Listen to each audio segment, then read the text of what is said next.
Hi, everyone. For those of you who don't know me, I'm Suzanne Flynn. I'm the the chair of the English department. And I wanted to talk to you a little bit for a second about what you're here for besides our guest speaker. This is the Morris W. Croll Lecture. And the Morris W. Croll Lecture series, come on in, began more than 30 years ago, and its purpose is to bring a distinguished literary scholar to campus for the benefit of students and faculty alike. Nationally recognized scholars such as Nina Auerbach, Patrick Brantlinger, and Jane Tompkins have visited Gettysburg College since the lecture series' inception in 1976. You might be wondering who this fellow Morris Croll was and what makes him so special that he gets a lecture series named after him. Well, it turns out that Morris Croll was actually quite a guy. He was the son of an eminent alumnus of Gettysburg College. His father was a professor of math and astronomy and the vice president of Gettysburg College. Morris himself graduated from Gettysburg in 1889 with a degree in English. And not only that, but he was the valedictorian of the class of 1889.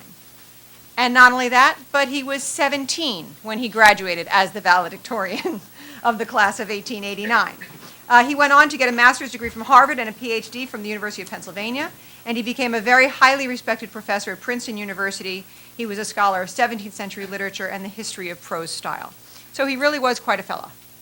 And our invited speaker for this year's Croll Lecture fits right into the example set by Morris Croll for overachievement. Although not quite such a childhood prodigy as Croll, our guest, John Ernest, I have just recently learned, began college at 16, thus getting a jump start on what would become an illustrious career as both a teacher and a scholar. He would eventually receive his master's and PhD from the University of Virginia, an excellent institution that is also the alma mater of yours truly and Professor Garnett in this department. John Ernest has taught at both Florida International University and the University of New Hampshire, but for the past 5 years, he has been the Everly Family Distinguished Professor of American Literature at West Virginia University. He is among the most highly respected scholars of 19th century African American literary history publishing today. He is the editor of a number of important 19th century African American slave narratives by authors such as William Wells Brown, Henry Box Brown, and William and Ellen Craft. He is also the editor of a new series being put out by West Virginia University Press, Regenerations, African American Literature and Culture.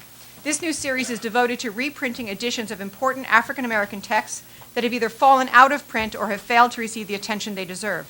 The first book in this series has just been published, and I mean just as in the last few weeks, and I have a copy of it, signed by the author. Hearts of Gold.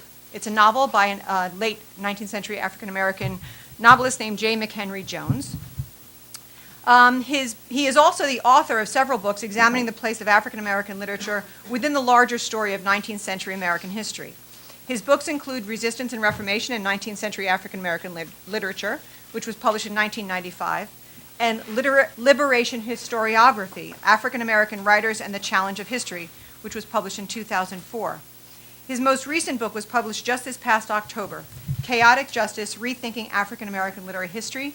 And I wanted to mention that copies of this book are available right outside the door when you leave, and Professor Ernest has kindly agreed to stick around for a while afterwards and sign any copies if any of you want to purchase a copy and get an autographed copy. In it, he expresses his firm belief that, quote, we cannot appreciate American literary and cultural history without a deep understanding of 19th century African American literature. Please help me welcome Professor John Ernest as he speaks to us on Chaotic Justice, Race in 19th Century African American Literature.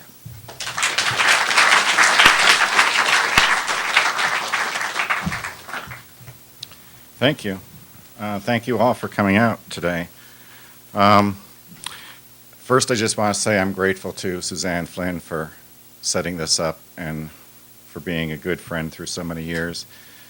I'm grateful to the English department for being part of the sponsor of this, and to Linda Miller, who really made everything easy in getting here. I'm also grateful to the students who are here today. I know that many of you are here because you were required to be or something, but just go along with me on this.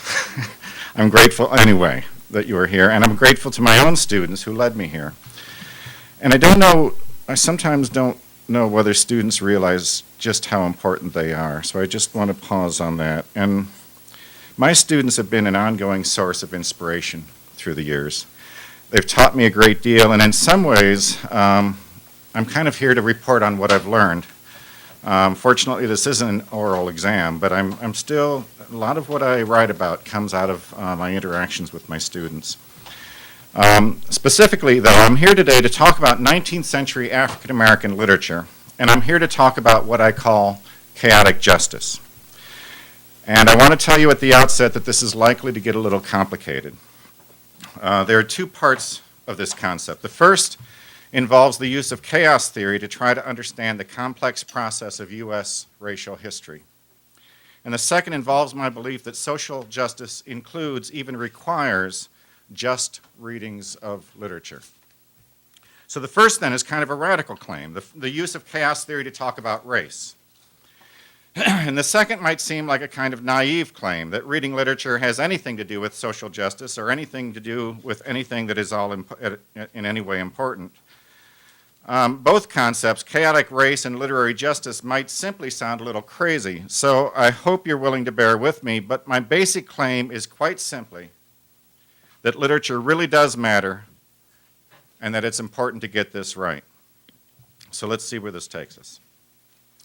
Now, my sense of urgency in this comes from my own experience as a reader and as a product of a flawed education. I can tell you honestly that I feel like I didn't learn to read fully until after I completed my formal education. After all, I received a PhD in American literature, and I loved Virginia as much as Suzanne did, but I received a PhD in American literature without ever being asked to read more than a handful of African American writers. Now, when I started to address this shortcoming, I found that I was almost wholly unprepared to understand 19th century African American literature. And in many ways, I had been prepared to misunderstand it. This is a body of literature that is amazing in its sophistication, but it is often read as if it were strikingly straightforward, aesthetically rough, simple in its message. And that's basically how I was taught to read it, to the extent that I was taught at all. As Frances Smith Foster put it in 1994, and it's a judgment that still is sadly relevant today, and I'm quoting from her here, "While it is customary now for survey courses to include one or two early works, they are generally given as evidence of a few extraordinary individuals' ability to read and write, or as examples of abolitionist protest literature. The common interpretation is that in either case, African Americans wrote primarily for white